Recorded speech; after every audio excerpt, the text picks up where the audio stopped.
Well, Natalie, we are live. Okay. Now, I always tell people this because originally this was the made for video podcast, because when we started out, we just done videos. Okay. But as the business has evolved and we do, at the core of it, we're a social media agency now, we've rebranded it to the Made to Be Social podcast. Okay. Now, what I'm doing is I am basically filming a load of podcasts. Okay. And I've not released any of them yet, really, this year. I released one or two in January, but I just couldn't get on the roll with it. So I thought, I'm going to take a step back. I'm going to film a load of podcasts. I'm going to roll them out. And when we got to speaking after the Boomerang Networking meeting a couple of weeks ago, I knew that you'd be a good fit for this. Yeah. Because you are actually the personal development manager?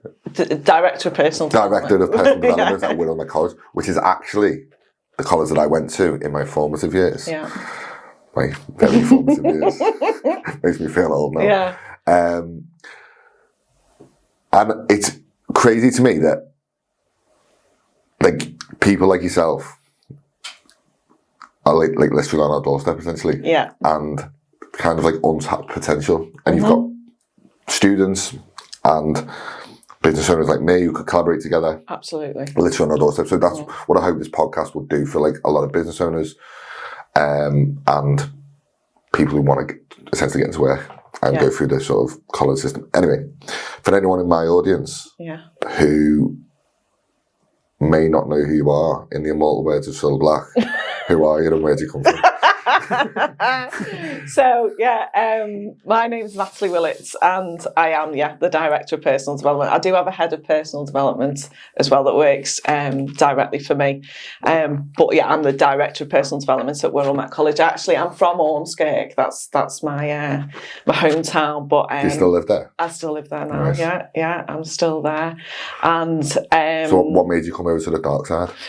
Well, God, going over the water. An opportunity, and the college is just really a good place to be moving into the future. So our principal, Jill Banks, started with the college, I think it was August 23. Sorry, Jill, if I've got that wrong. But, so she started and we got Ofsteded straight away in the October of 23, and they rated us requires improvement, which isn't ideal, but also gave us a good platform and starting point to know where we were as a college. So Jill started to create an SLT that she wanted in order to drive the college forward, and we come together as a leadership team, and part of that was Director of Personal Development. I was then working for a Northwest based social care company, but wanted to get back into further education. Saw the job, and for me it was my dream job, and I said that at the point where I was appointed. Very lucky to get the job, but it is absolutely my dream job, because what personal development is for students at Wirral Met College and colleges up and down the UK is it's everything outside of the core curriculum. So they'll learn their subject, but what else do we offer them? Because if you don't offer them anything else, they might as well do an online course and not bother coming. But they come to us for an experience. So student experience is at the heart of what I do and what I have strategic and oversight and responsibility for. I love it. For someone like me, who is late 30s now, and I remember sort of being early to mid 20s, where I was literally kind of pondering which way to take my career. And I was in something that I had my heart set on. I was personal training at the time, so I knew what I wanted to do, but I knew I had bigger ambitions than that. And it'd be kind of, at that point in time, sort of, 12, 14 years ago, something like that, it kind of became a buzzword to do professional development. And it hooked me straight away. It was I'm just trying to self-develop myself and professional develop myself. And I kind of got into this habit of going down rabbit holes of learning and different things. But I was always sort of scouting around in the dark for stuff, because at that point in time, all the stuff that I needed was kind of a bit unknown, really. If we looked at it now, and I was starting now, literally all the information we ever need is literally at our fingertips. We can go on YouTube, we can go on ChatGPT, we can go on Google, it's all there. So information actually, in my eyes, has become a bit more worthless, in a sense, because it's so available to us. And that's where I think the impact that someone like you does, like having spoken to you a little bit about it, is that you're taking essentially, 18-year-olds? Yeah, well, we start at 16. We can go all the way up, basically, right into adulthood. Yeah. And that's the beauty of what we offer. There will always be something for everyone. Yeah. We do vocational courses. I'm not going to lie, we're not an A-level college. We've got other colleges locally. That's amazing to me, because you can literally take someone from 16 years old. Yeah. When I think about it, like when I left school at 16, I had no idea what I was doing. And I went to that college, and then by the end of the college, even though I didn't end up doing what I studied for them couple of years, in the long term, it really shaped the way I sort of learned stuff. Actually, when I did get into the professional development side of it, it kind of like helped me with the learning process rather than the subject matter itself. Does that make sense? Yeah, absolutely. So how many 16-year-olds do know what they want to do? Very few. Very few. Yeah. And we always say, just do what you love. Pick something that you love, and a career will form. What would you do? What would you do if you didn't get paid for it? Is that the kind of thing you're thinking of? Yeah. It's think about your hobbies. With content. Sorry to interject. With content now, I would do content without being paid for it. Yeah. And I love doing this podcast. I love speaking to people. I'd probably do it if I had another job. Yeah. Just because I love it. Yeah. Probably not on this level, but I do personal development with young people without being paid for it. I was round at my friend's house last night with her son, who doesn't have a clue what he wants to do. So in your process, what does self-development, so if I've got a 16-year-old who wants to start college or wants to find his way in the world, even 18, even 21, even someone late 30s, late 20s, 30s like we are, or like I am. Yeah, thanks for that. I'll take that all day long. Age is a state of mind. Yeah, I know. What's the process going from starting out, that kid that you mentioned? What's the process going from starting out to actually developing them? So we start with almost like a self-assessment process. So every learner goes through their starting point. So if you're 16 to 18, you'll get one of my team, which is a pastoral coach, that will be dedicated just to you, and you will have that person during your career with us at the college. They will work with you to identify what your strengths are as well as your areas for development. So we don't just focus on areas for development, we build on strengths. We do an assets-based approach. So we'll say, what are you fantastic at? Are you great at problem solving? Are you great at being creative?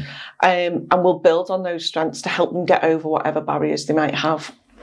So we'll do the starting point, and those pastoral coaches will check in with them. They'll be seeing them every single week, and every single learner who aged 16 to 18 automatically gets a one-to-one at least 4 times a year. So they'll have a one-to-one meeting with their coach 4 times a year, and that allows them to develop as people.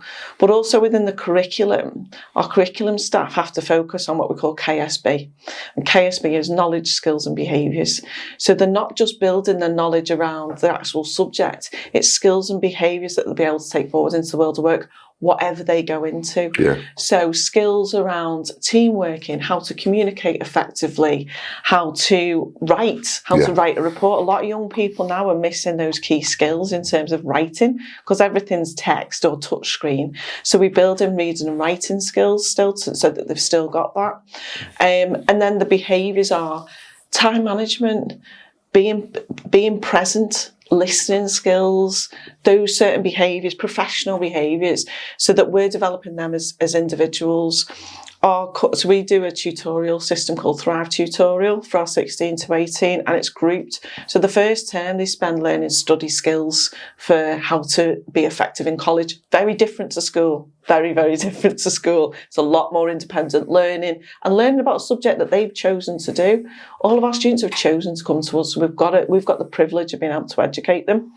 Then after term 2, we go into careers and have a real career focus. We do psychometric testing, map into careers, making sure they're on the right pathway. And then in the final term, I call it the adulting term or the citizenship term if Ofsted were around. But how to be an adult.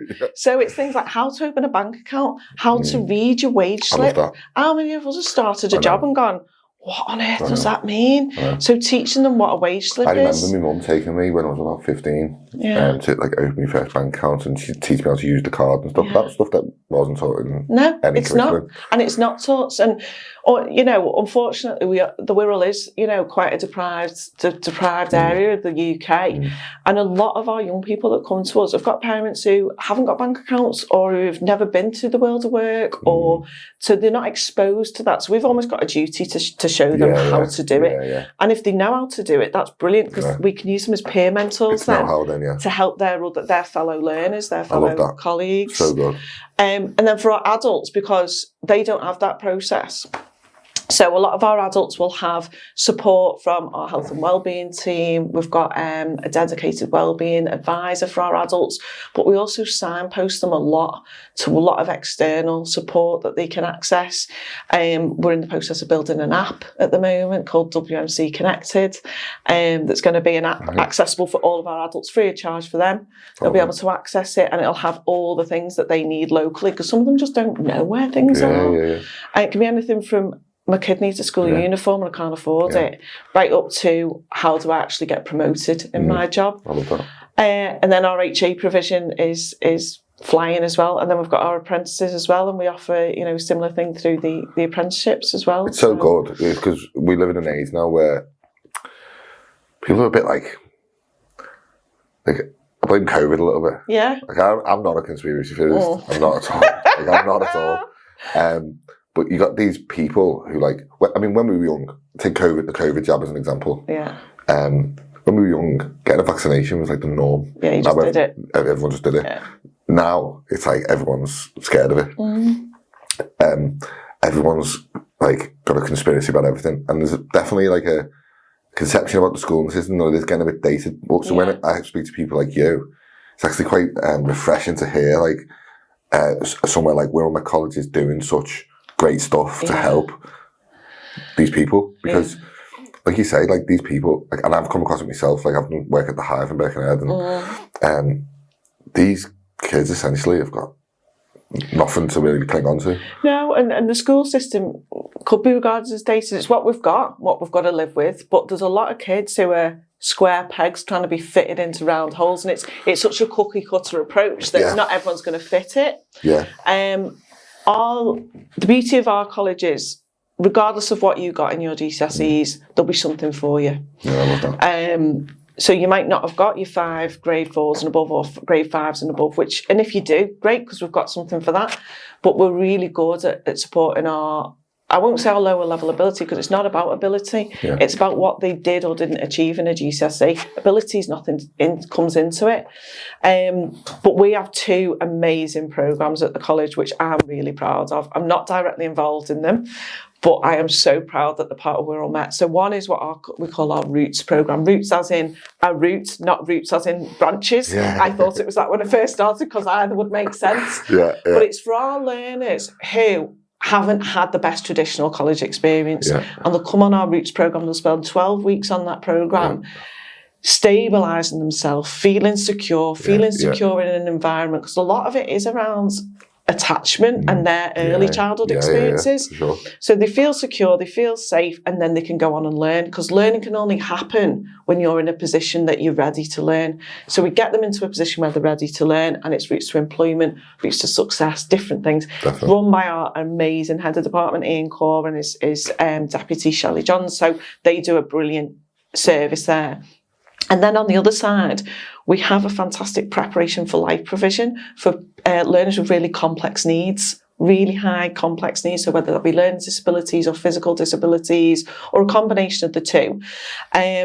And we've got, and I'm happy to say, an award-winning as of yesterday, provision on our preparation for life. What was the award? So they won an Association of Colleges Beacon Award, so it's a national award. They went down to the House of Commons yesterday. They've been through a rigorous assessment process. And I'll shout out to Henry Cottier and Steve Bailey, who are the director and head of department leading that. I love it. And they have won this award because not only do they do learning, but they've built in a module around sensory awareness. So a lot of our learners have got sensory processing or sensory needs. So they've taught them how to manage their own sensory needs. So their personal development is about when they leave us, they can articulate what sensory is, what their needs are, and how they can be effective employees or citizens of the future. So regardless of the background, there's something at Wirral Met for every cool, learner. It's amazing. Super cool. One thing I'm going to pick you up on now is the psychometric testing. Yeah. I'm super interested in this stuff. I'm super geek. I'm super geek out on this stuff all the time. What sort of stuff do you do? So it's through a platform that we use in the college, but the psychometric tests are done for our 16 to 18-year-old learners. And you said it before, Steve, that they don't know what they want to do. So it'll be a mapping. So there's 4 tests that they do. So they do a environments test, so the type of environment they want to work in. They do personality one, so what type of person they are. Yeah. Then they do 2 separate skills tests. Right. So once all 4 psychometric tests are done, it pumps it into a system and spits out a load of, not necessarily jobs, but work environments and styles of working that are going to suit those people. Are they going to be better working alone? Are they going to be better working with people? Are they going to be better working hybrid? Or are they going to be better in an office environment or outdoors, whatever it is? And it just maps them and gives them suggestions on what they could do in the future. So cool. And it's brilliant. It's really, really good. So I only joined the college back in July, so I've given it a big shake-up. So that's something I've introduced this academic year. Do you know what? Funny enough, my first business coach, Peter Russell, he's like an old school businessman, 400 staff, multi-millionaire, retired, briefcase, long trench coat sort of guy. Okay. And one of the best people I know. Seriously, he's an amazing guy. I haven't seen him for about a year, but I need to catch up with him. And I remember he was kind of like transitioning out of the business, and his son Ben was taking over the business. Russell Taylor, big recruitment company down in Birmingham Manor. And he said to me, like, I do career coaching now. Like, I help people come into the business. I help people find what they've, like, the path in, like, sort of life. One thing I really found interesting there was, like, square pegs and round holes, because like, literally, you took the words out of his mouth. He said that to me, like, most people are working in environments and in situations where they're a square peg and a round hole. So we done a Belbin test, actually, which was, I don't know whether that's still like a... it's still about, I didn't even know whether it's like a modern thing. This was about 6 years ago now. Yeah. And it really enlightened me, because it was probably the personality side of it that he'd done. So I thought I was, up until that point, I thought I was quite introverted because I didn't really like socialise. No! Well, I scored very low on introversion, very high on extroversion, because I like speaking to people. But like, there's probably 100 points of different personality things. Yeah. And it was literally, when he was reading it back to me in the results, he was like, you're literally reading my life here. Like, I felt like it. And what that done, it really helped me mould the business model that I wanted. So I wasn't sitting behind a laptop so much anymore. I was out speaking to people more, doing stuff that I enjoyed more. I was outsourcing things that weren't really my bag, that I wasn't strong at, and people were helping me with them. Yeah. And my business was actually getting better results. And interestingly, I scored, you'll laugh at this, I scored high on neuroticism. Right. And low on leadership. Okay. And I was like, well, I'm a business leader, essentially. I'm a business owner. So how's that going to, like, manifest itself over time? But it wasn't necessarily a bad thing, because I could never be the Prime Minister, but I could be the Prime Minister's number 2 right-hand man. So what I thought was, how can I position the business in a way that I'm not taking over someone's business, I'm not, telling people what to do with social media or whatever, but I'm kind of become like a makeshift part of their team where I can help them. And since I've done that, the business has just gone absolutely through the roof. So it's really interesting what you say about that, about getting these kids into like environments and situations where actually they're going to thrive, and you're not kind of setting them up for this thing where they're like, oh fucking, I've got to go to work, or I've got to go to college, fucking, and you're giving them that structure, because these kids, like you say, and even adults, like, not discriminating against adults here, like, you know, give the structure is so important. And I found that with having a kid as well. Like, I've got a 4-month-old now, and I look forward to Mondays rather than Fridays now, because on a weekend the structure kind of goes out the window a little bit. And in the week, that structure is so important, just to maintaining our lifestyle, essentially. Work, personal, everything. So having that framework is so important, I think. It is. With our students, we talk about development, and I do this with my staff teams as well. So some people think that to progress in your career, you've got to go up, and I always say go horizontal. Because that can give you so much more reward. Number one, managing people is one of the hardest things you can do. It's really tough, because you're managing people, and you can't manage people. No one can control anyone. You can only control your response to someone else's actions. So I always say to our learners or our staff, think horizontal. So what can you become a real expert in, and how can your expertise then help people to grow and become the best version of them? So I'll say to our students, you know, you might start as a joiner. I really want to be a joiner. So I remember having a conversation with one of our learners, what do you want to do in joining? I want to be a joiner. I said, well, what next? Would you want to have your own business, or do you want to be that expert joiner who's amazing at staircases?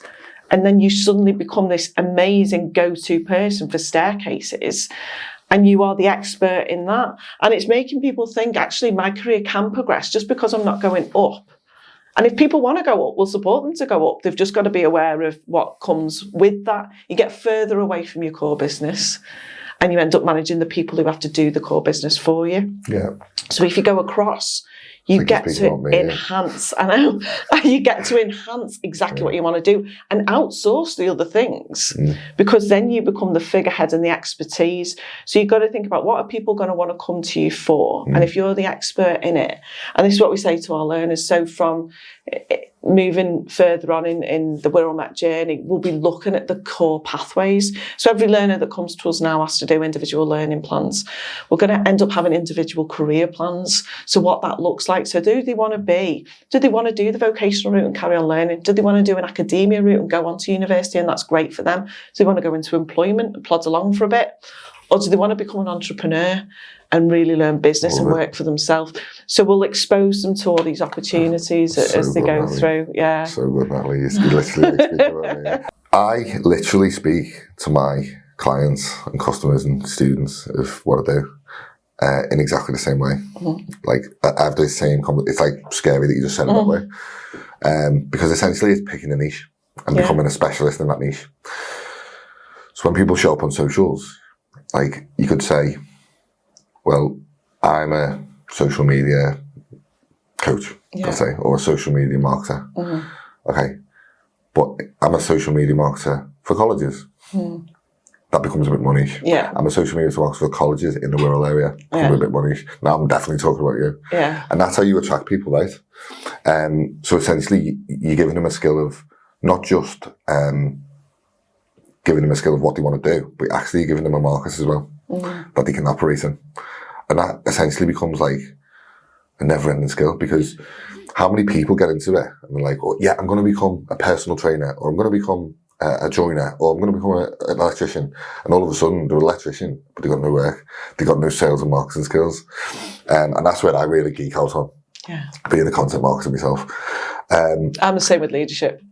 So when people want to become so often we know that people get promoted because they're brilliant at what they do. So in traditional work environments, you've suddenly got a manager. So in my old world in social care, you've got an amazing support worker. Suddenly they're a deputy manager, and they go, I don't know what the hell I'm doing. Like, what's these people things I've got to manage and learn about HR and learn about finance and learn about everything. So I'm all for succession planning, getting people ready before you're ready to move on. Everybody in a business, regardless of where you work, will go up, over or out at some point. So they'll either be promoted, they'll move sideways, or they'll leave. Now, whether they leave for good or bad reasons, whatever that reason is, Still leave. That will happen to every single employee. So we've got to have the subs bench ready. Always have the subs bench ready for the next move. You've got to. I love that. I love that metaphor. And that's why we do what we do at the college. We are getting the subs ready. Our students are the next workforce. They're the ones coming through. Chomping at the bit to get on the pitch. Absolutely. And they are keen as mustard, regardless of the younger ones in particular, because they want to earn money. That's a big motivator. But our adults are like, I've returned to college to get this better. Going back to what you said before about people saying, I want to be a personal trainer, or I want to be a joiner or a nurse or whatever it is. Young people in particular want to be what they see. They can only be what they see. So if their experience is, well, actually, I want to be a joiner because my dad is, or I want to be a nurse because actually I've had loads of ill health and I've been in hospital a few times. So every single learner that comes to Wirral Met also gets work experience, every single one. Because if we don't expose them to the world of work and the different careers that are out there, they'll choose what they've seen. And if they've not seen enough, they won't choose enough. So that's another element of ours. I've got a fantastic work experience team who Tammy Montgomery Baxter leads them, and we've got I think she connected with me on LinkedIn. She might have done. She's out there all the time. Tammy, she gets where water won't, because we need to get employers engaged with us. We absolutely need to get employers engaged with us. So Tammy will get where water won't, because if we don't expose our young people to what, and adults, to the world out there, and the world of the Wirral, but beyond the Wirral, they can't be what they can't see. So we need them to see the things that they can be. And that includes us. Yeah. And that includes us in the college as well. For sure. There's something I always circle back to, and it's a quote that always sticks in my head, is the thing that you need the most help with. The thing that you help people with the most is the thing you need the most help with. Yeah. Yourself. Yeah. So it's like, if you help people with social media like me, if you help people with careers and professional development like you, that's the thing that you need the most help with yourself. Yeah. And you've got to constantly be upskilling in that. 100%. Because if you don't, you're just going to end up being this relic who lives in the past. You'd be, like, I always look at my mum and dad, like they're late 60s now, and they wouldn't know how to send an email on the phone. And if we don't progress with the times now, we will be that 70-year-old person who can't use AI. And all the kids are like, well, you live in the past, you know. It's not 1986 anymore. Yeah. Well, Kodak's a prime example. Kodak refused to move. And where are they now? Exactly. Don't exist. So, but, what was the mobile phone? The BlackBerry. Yeah. They refused to go with the times. Refused to do the touchscreen like iPhone. Yeah. And he just disappeared. Don't exist anymore. Yeah. Pages. Don't exist anymore. The company behind them probably do. It makes you wonder what the sort of, taking words out of your mouth, the succession is for that. Yeah. You know what I mean? Like, we look at iPhones in the 20 years and be like, that was like a pager now. Like, yeah. But we don't know what's coming. Yeah. That's the thing, is that we don't know. Well, I thought, working in social media, that I thought I'd be quite susceptible to AI coming in. Yeah. And don't get me wrong, the AI tools now are, even in the early stages, are quite mind-blowing what it's doing. I couldn't do my job without him. He's like my little PA. I know, literally. I mean, well, one thing I've done is I'm working with like some YouTube channels now. I'm working with social media accounts, businesses across Wirral, Merseyside, in the main. Yeah. Got a few outside of that, but in the main, Liverpool City region and Wirral, even though it's Chester. And I got to a point where I just needed to like leverage time back. Like I had 2 kids. I've got a 4-year-old and a 4-month-old, and I was maxed out on time. Like my time is not best served creating content anymore. Goes back to that thing, you know. Imagine Gordon Ramsay opens a restaurant. His time is not best served in the kitchen. His time, even though that's probably what he likes to do. Like, I love creating content. You get to a point where you progress so much that your time's not best served in that thing.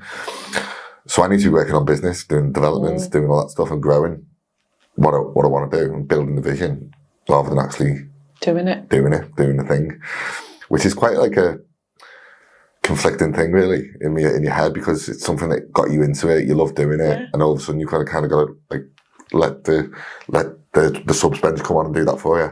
I'd adore being back in the classroom, doing a tutorial, doing one-to-ones with students. Love it. Absolutely love it. Yeah. Love it if a student wants to come and see me. I could sit all day and chat to them because that's the thing that puts the fire in your belly. Yeah, exactly, yeah. But you're best served influencing that. Yeah. I think COVID, like, that's one of the good things that actually came out of COVID. I did see a lot of, like, more experienced people in certain roles, myself included. I was 12 years deep at that point, so I was delivering apprenticeships in fitness, customer service, team lead and all that. And I just got to a point when I was like, right, I can pay this forward now. I've done 12, 14 years in this now, and I can pay it forward. So how can I take all them skills and start teaching former versions of myself, essentially? Yeah. The 21-year-old kid who was a bit lost and didn't really know what to do, who's coming out of college to do this stuff. And that's essentially what we do now. We're just teaching like a former version of yourself, essentially. And I love it. And I love that insight as well. Genuinely. It's like really good. It actually blew my mind a little bit, all that information, because like being out of the education system for so long now, you kind of forget it. You do, but I mean, I said earlier, every day is a school day. If I don't learn stuff each day, then I'll stagnate. It's really why I like doing the podcast, because I get people coming in and it's like, I'm sitting here and I'm asking the questions and I'm having a conversation, but it's kind of like blowing my mind at the same time. I'm like, oh. Yeah. Like, and I'm taking away golden nuggets myself. So it's a learning process for me as well, right? So this predominantly is like a social media podcast, essentially. So in your sort of opinion or experience, how important is social going to be moving forward? Well, I think it's crucial. And we've got, well, albeit that we've got, quite a large cohort of students across our 5 campuses, the vast majority is our 16 to 18, and they come knowing far more than we do, far more, digital natives, and just know it. So social media is just part of culture. We can't get away from it. Yeah. It's just what we do now. So many more people are cancelling TV licenses because they're watching social media. They don't need a telly. They don't need to do it anymore. They'd rather pay the $12.99 for YouTube Premium than pay for 15 quid a month for your TV licence. They'll just cancel it. So we've got this generation coming through, but they also want it. They're fast and ready. They want it done. Like TikToks, like most TikToks don't, people don't watch beyond 6-7 seconds of a TikTok.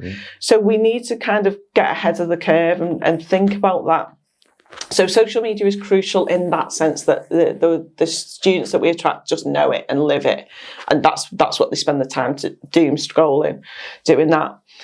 We have to think about it in terms of how we market the college and how we have our position as an organisation to attract learners in, to show that we are the best college going. But not only that, we have to think about it in terms of our learning practice.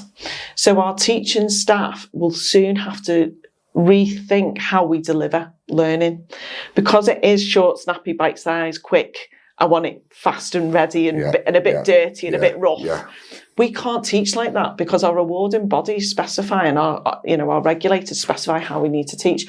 But if we can introduce it more and think about things in terms of more bite-sized chunking of learning done in a really quick way, and so that achievement happens in a really nice quick way, that will be how education evolves, I think, because we can't carry on doing 1.5-hour lectures or 2-hour lectures. That's universities really, because we've lost. The attention span's just not there. The human brain really can focus for about 20 to 40 minutes. Yeah. When you revise in no more than an hour.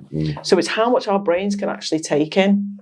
And if we're trying to teach people for 1.5 hours, we're going to lose them. So that knowledge is going to be lost. So I think social media is going to play a huge part in how we teach and educate, but also how we reach our learners and how we engage them. Do you think there's a willingness to evolve that learning experience?